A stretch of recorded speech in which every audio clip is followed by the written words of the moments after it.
son değil, uğursuzluq ölümcül değil. Önemli olan davam etmək cəsarətidir. Romada çəkdiyim bu kontent ilə ifadə etmək istədiyim, rənci İtalyan filmlərinin də arxasında gizlənən neorealizm kimidir əslində. Daim səyahətdə deyə düşünürsünüz bəlkə. Bəs kənardan göründüyü qədər asan və sadədirmi? Əslində bunun belə olmadığını hamımız bilirik.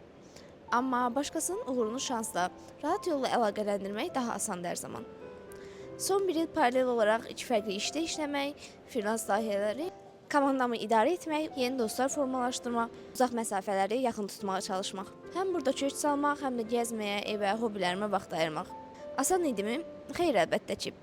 Dərin olan quyu deyil. Qısa olan kəndirdir mövzusunu qəbul etməyib, kəndiri uzatmağı öyrənməyi sevməyimdəndir. Hər anı doya-doya yaşayıb həqiqətən zövq almağım. Ən çox işlədiyim, həm fiziki, həm zehni ən çox yorulduğum dövr olsa da, yaşadığımı ən çox hiss etdiyim idi həm də.